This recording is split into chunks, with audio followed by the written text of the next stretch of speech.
Running a marathon is for crazy people, but walking non-stop, that's for the clinically insane. Because yeah, walking is literally the most basic way we move around. We do it every single day without even thinking about it. But abuse this simple action, push it to its absolute limits, and it becomes one of the most brutal forms of torture your body can endure. Today, we're diving deep into the science behind how far you could actually walk before your body just gives up, before you literally die from putting one foot in front of the other. The deceptive simplicity of walking. Walking seems natural, right? But pay attention and you'll realize it's insanely complex. And every single step requires over 200 muscles, working in perfect coordination to support your weight, balance your torso, and keep momentum flowing. Walking for a few minutes? No problem. But the moment you decide not to stop, that innocent walk transforms into a relentless machine of destruction, slowly grinding down every system in your body. Setting up our experiment.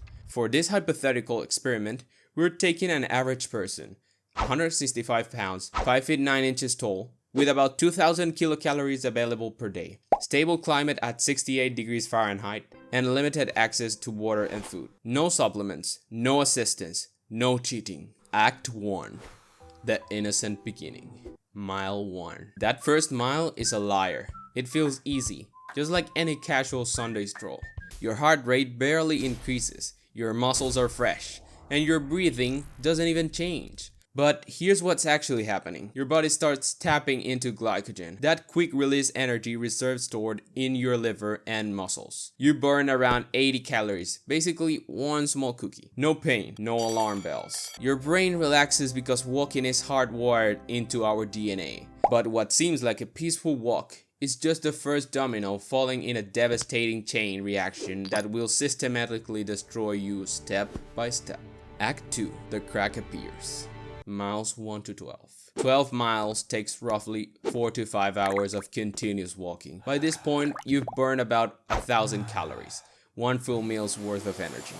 The real battle is an energy jet. It's your feet. First, blisters appear, small wounds from constant friction. Your knee and ankle joint start feeling the repetitive impact, and your mind begins its betrayal. Do you really want to keep going? Walking stops feeling normal. It starts feeling like a test of endurance you are not sure you want to accept. Act 3. The brutal grind. Miles 12 to 31. Between 6 and 12 hours have passed. What started as a walk has become brutal wear and tear. Your body has squeezed out almost all available glycogen. Now you're running almost entirely on fat, which is significantly harder for your body to convert into energy. When fat isn't enough, your body does something desperate. It begins breaking down its own muscle tissue. Your accumulated calorie burn hits 2,000 to 3,000 kilocalories. That's an entire day's energy, consumed solely by putting one foot in front of the other. Serious symptoms emerge: sharp pain in knees and hips, muscle cramps from electrolyte loss. Blisters become open sores. If there is moisture, trench foot appears. Macerated skin, pale and white, primed for infection. Mentally, exhaustion compounds. You struggle to concentrate. Your steps become clumsier. Sitting down looks like heaven, but you can't stop. Most people mentally surrender here. Those who continue aren't doing it for fun anymore. They're doing it out of pure, stubborn defiance. Act 4. Survival mode. Miles 31 to 62. Let's be clear, you are not walking anymore. You're surviving. You've been moving for 15 to 25 hours straight, more than an entire day in constant motion. Your accumulated calorie burn explodes to 5,000 to 7,000 calories, 3 times a normal day. Glycogen is long gone. What keeps you upright is stored fat, and tragically, your own muscle that your body cannibalizes for energy. Real clinical danger appears. Rhabdomyolysis becomes a threat. Muscle fibers break down, releasing toxins that can destroy your kidneys. Severe dehydration sets in. Dry mouth, dizziness, blurred vision. Hyponatremia develops if you only drink water, diluting blood sodium and causing brain swelling. Arrhythmias and cramps can drop you instantly. Skin on your feet tears into deep wounds. Your mind enters a strange state between lucidity and delirium. Some report micro hallucinations or walking on autopilot. Your body isn't walking because it wants to. It's walking because it hasn't figured out how to force you to stop. Act 5.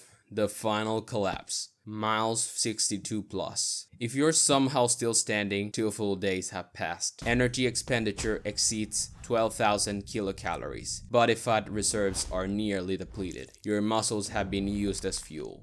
Your entire system fails. Coordination vanishes. Words become tangled. Vivid hallucinations occur. Blood pressure drops. Heart rhythm becomes irregular. The risk of fulminant rhabdomyolysis skyrockets. Your kidneys can't filter myoglobin, and acute renal failure becomes likely. Without calorie or electrolyte intake, your brain stops receiving sufficient glucose. Confusion, seizures, even coma become possible. Your feet are nothing but swollen, wounded masses. In this state, any fall, any hypothermia, any arrhythmia can kill you within minutes. The answer. So, what's the final answer? With food, water, and medical assistance, there are records of walks reaching 134 miles in 48 hours. But without any support, an average adult would struggle to exceed 31 to 62 miles before complete collapse. Obviously, everyone's different. That's why the range is broad. And if you're wondering how you die, it's typically from dehydration shock, electrolyte imbalance, rhabdomyolysis, or cardiac failure. Walking is humanity's oldest inheritance.